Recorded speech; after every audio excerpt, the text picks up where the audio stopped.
Everyone, आज मैं आप बात करूंगा फर्स्ट कंटेंटफुल पेंट यानी कि एफसीपी और लार्जेस्ट कंटेंटफुल पेंट यानी कि एलसीपी, इन दोनों में क्या डिफरेंस है।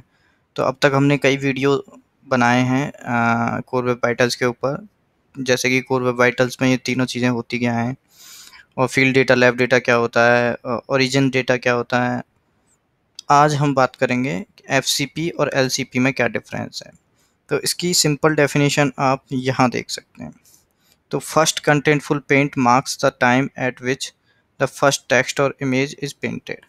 यानी कि जैसे ही आपकी वेबसाइट लोड होती है तो सबसे पहले जो भी टेक्स्ट ब्लॉक या फिर इमेज लोड होगी वो एफसीपी के अंदर आएगी। यानी मान लो आपकी हेडर इमेज सबसे पहले लोड होती है, या फिर मेनू नेविगेशन लोड होते हैं, या लोगो लोड होता है, तो जनरली आप ऊपर से नीचे जो आपके एलिमेंट हैं वही लोड कराते हैं। पर कुछ कुछ लोग सबसे पहले टेक्स्ट लोड कराते हैं, फिर इमेजेस लोड कराते हैं। तो वो डिपेंड करेगा कि आपने किस तरह से सेटिंग की हुई है। तो फर्स्ट कंटेंटफुल पेंट जो सबसे पहली इमेज या फिर टेक्स्ट ब्लॉक मतलब एक सेट ऑफ टेक्स्ट कंटेंट, तो जो सेट ऑफ कंटेंट है वो सबसे पहले लोड होगा, तो वो उसका टाइम एफसीपी के अंदर आता है। और एलसीपी क्या है? एलसीपी मतलब लार्जेस्ट कंटेंटफुल पेंट। तो जैसे ही आप वेबसाइट लोड कराते हैं तो सबसे लार्जेस्ट एलिमेंट कौन सा है। जैसे कि किसी किसी में हेडर इमेज होती है, या हेडर होता है, या फिर H1 टैग होता है, या फिर मेनू होता है, या लोगो होता है। तो उस केस में भी कोई भी हो सकता है, लेकिन वो सबसे हैवी फाइल होनी चाहिए। और ये एबव द फोल्डर के अंदर जो कंटेंट आता है, जो भी एलिमेंट आते हैं, एसेट्स आते हैं, उसकी बात कर रहा है। पूरी वेबसाइट में तो बहुत सारी चीज़ें हैं, JS CSS बहुत सारी हैं, लेकिन यहाँ बात हो रही है एबव द फोल्डर के अंदर की। तो सबसे पहले पेंट कौन सा होता है? ज़्यादातर हेडर इमेज ही होती है। सबसे हैवी जो फाइल होती है वो हेडर इमेज ही होती है। अगर हेडर इमेज नहीं है तो उस केस में आपका हेडिंग हो जाती है, कुछ भी हो सकता है। अगर इसमें मैं दिखाऊं तो लार्जेस्ट कंटेंटफुल पेंट क्या है, इसमें ये वाली है।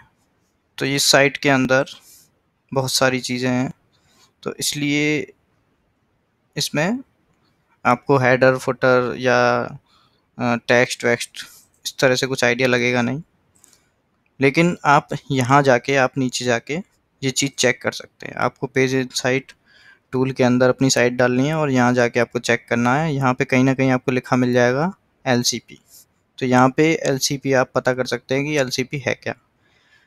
और इसमें इम्पोर्टेंट बात यह है कि गूगल जो कंसीडर करता है, वेब मास्टर जो कंसीडर करेगा रैंकिंग फैक्टर के लिए, जो कोर वेब वाइटल्स मैट्रिक्स हैं, वो ये सिर्फ तीनों हैं। इसका इससे कोई लेना देना नहीं है गूगल का, लेकिन ये डिपेंडेंट है एलसीपी पे। तो ये ठीक होगा थोड़ा तो एलसीपी भी ठीक होगा, तो इसलिए ये भी ऑप्टिमाइज़ करना ज़रूरी हो जाता है। लेकिन अगर ये ग्रीन है तीनों और ये रेड है तो इसे ठीक करने की ज़रूरत नहीं है, इसे कंसीडर गूगल करेगा ही नहीं, कोर वेब वाइटल्स के लिए यूज़ करेगा ही नहीं। तो ये चीज़ एक डिफरेंस है। तो यहाँ पे इंडिकेशन भी दिया हुआ है, अगर आप देखें तो ये कोर वेब वाइटल्स का ब्लू टिक, तो ये बताता है कि ये कोर वेब वाइटल्स के पार्ट हैं, बाकी के कोर वेब वाइटल्स के पार्ट नहीं है। अगर लैब डेटा भी चेक करें तो ये सारे टाइम टू इंटरेक्ट FID पे डिपेंड करता है, और भी ये मतलब ये सारी चीज़ें इंटरडिपेंडेंट है। लेकिन जो कोर वेब वाइटल्स के अंदर आते हैं वो ये दो चीज़ें हैं लैब डेटा के अंदर। तो ये आपको नॉलेज होनी चाहिए। तो FCP और LCP में आपको आप डिफरेंस पता होगा। Thank you so much for watching my video. और मेरे पुराने 2 वीडियो और देखिए तो उसमें और आपको आइडिया लगेगा कि कोर वेब वाइटल्स में डेप्थ और क्या क्या है। Thank you.